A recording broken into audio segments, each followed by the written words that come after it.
Allez, salut les amis, c'est parti pour la matinale du jeudi. Il est 9h24. Fraîchement levé, on commence directement par Bitcoin sur le daily. Donc, toujours dans une structure swing haussière, structure interne toujours baissière et order flow toujours baissier ici sur mon petit doigt. Donc, du coup, toujours dans le même scénario, c'est-à-dire à la recherche de short. Ouais, en gros, on fait du surplace depuis quelques jours là, pas grand chose à dire. Voilà, sur le daily, ça reste comme ça, toujours la même target, toujours le même scénario, et on passe sur le H4. Sur le H4, laissez-moi dézoomer tout ceci. Donc, toujours sur une structure haussière, structure interne baissière, order flow toujours haussier, mais sur mèche. Donc pareil, ici on est toujours sur le même scénario en bleu, d'accord, ici présent. On attend toujours une mitigation, zoomer encore un peu plus. Une mitigation de ma demande ici, ok. Ici on a créé de la liquidité qui fait office d'inducement vers cette demande. Donc ici, je vais la noter comme telle, hop. Et qui n'attend que d'être prise, d'accord. Donc un truc comme ça, ce serait l'idéal. Et là, on est en train, bien évidemment, d'accumuler de la liquidité acheteuse à gogo. Donc, voilà. Pour le moment, rien de plus à dire. On passe sur le M15. Donc, lui, le M15, il est toujours dans cette énorme structure baissière que j'agrandis encore un peu. Hop. Encore un peu plus. Voilà. Ceci, ça va partir au H4. Donc, je vais le cacher. Hop. Sur ce, structure interne, eh ben c'est toujours la même, hein. Donc on est toujours dans une structure interne haussière. Du coup, pas grand chose à dire non plus. L'order flow, lui, il est haussier. Donc la structure interne haussière et la structure swing baissière. Nous sommes donc dans le high run final, d'accord, destination accomplissement de la destinée interne avec le run du week high ici, du swing pullback, ok. Donc là, sur le M15, on est clairement haussier, jusqu'à preuve du contraire. Ou plutôt devrais-je dire, nous sommes haussiers à l'instant T. Là, ici, maintenant. Donc, on cherche des longs. Et le POI le plus proche du price action pour chercher des longs, c'est celui-ci. Donc là, tout de suite maintenant, ça serait un long comme ça. Ok. Voilà donc pour le Bitcoin qui fait pas grand-chose ces 2 derniers jours. Ah oui, j'ai oublié de dire. Laissez-moi juste vérifier un truc. Je passe sur l'autre écran que vous ne voyez pas. Je vérifie le calendrier. Donc hier, dans la matinale, je ne sais pas pourquoi je vous ai dit que hier, c'était mercredi. Je vous ai dit que ça risquait de bouger grâce au FOMC. En gros, une news US, mais j'ai complètement bugué. Il n'y a pas de FOMC ni hier, ni aujourd'hui. Ni la semaine qui vient, en fait. Je suis en train de regarder le calendrier. Ni la semaine prochaine. Donc, je ne sais pas d'où j'ai sorti ça. Alors, à mon avis, j'ai dû mal regarder avant de faire la matinale et j'ai peut-être dû regarder la semaine passée ou je sais pas ce que j'ai fait. Mais il n'y a pas de FOMC qui tienne, d'accord? Donc, cette semaine, je re-regarde pour pas dire de bêtises. Donc, hier, il n'y avait aucune news majeure, ok? Aujourd'hui non plus. Le marché, ce qu'il attend là, en fait, c'est vendredi. Par contre, là, il y a les NFP, d'accord?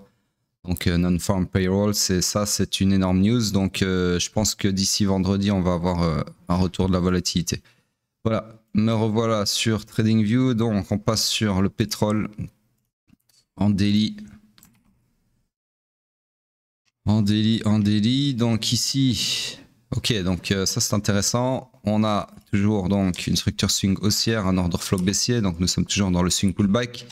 Et hier, rappelez-vous, on avait clôturé, enfin, on avait une bougie plutôt. Non, c'était avant-hier, ouais. Donc, avant-hier, on avait clôturé une bougie sur un choc sur mèche, ok.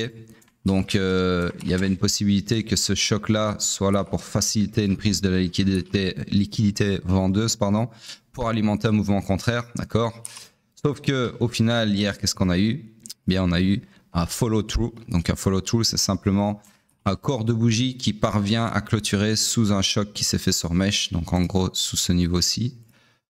Donc, en gros, cette bougie-là d'hier, elle a confirmé, si vous voulez, via ce follow-through, que ce n'était pas un faux choc et que c'était bien un order flow baissier qui faisait suite d'ailleurs à ce grab de liquidité ici, d'accord? Donc là, on a bel et bien un combo, c'est-à-dire grab de la liquidité suivi d'un retournement de l'order flow pour alimenter un mouvement contraire, d'accord? De toute façon, ça m'aurait étonné qu'on reparte là directement avec toute la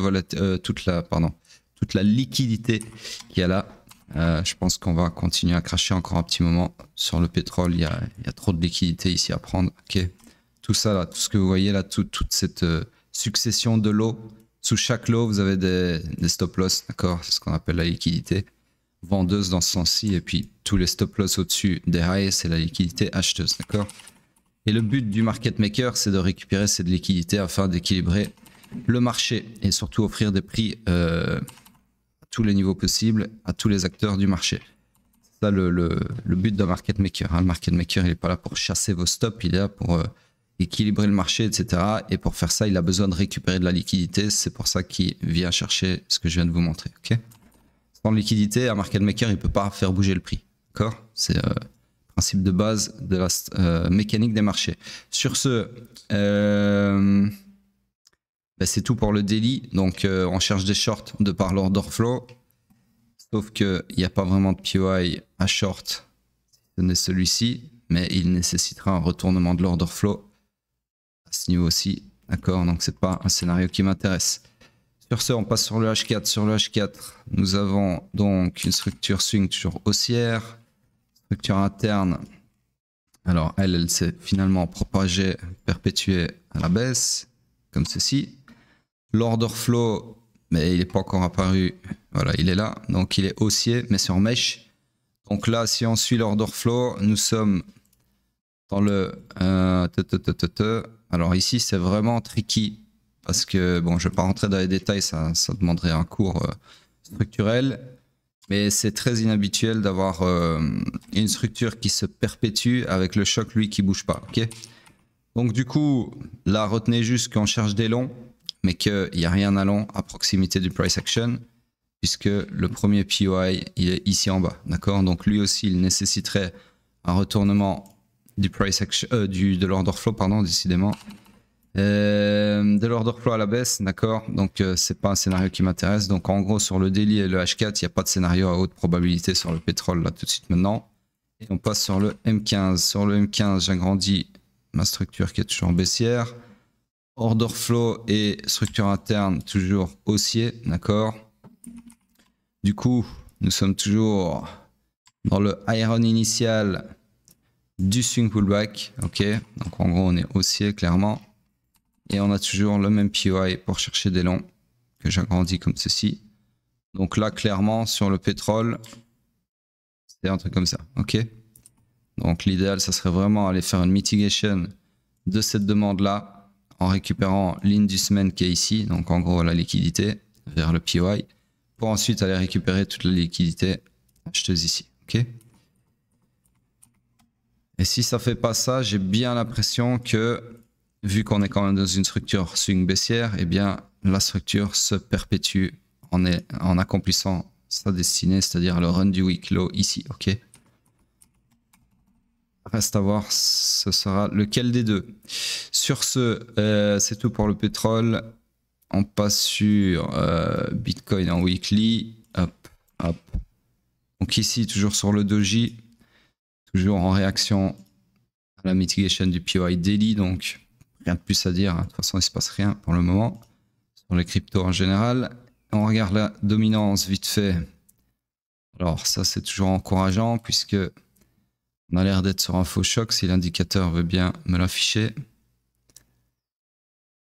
Il est comme moi aujourd'hui l'indicateur, il est mal réveillé. Donc sur ce, choc sur mèche pour le moment, espérons que ça clôture comme ça dans 3 jours et 16 heures et qu'on ait une chute de la dominance, ça serait vraiment nickel. Voilà, c'est tout pour le moment, pas grand chose à dire et sur ce, je vous dis à plus tard.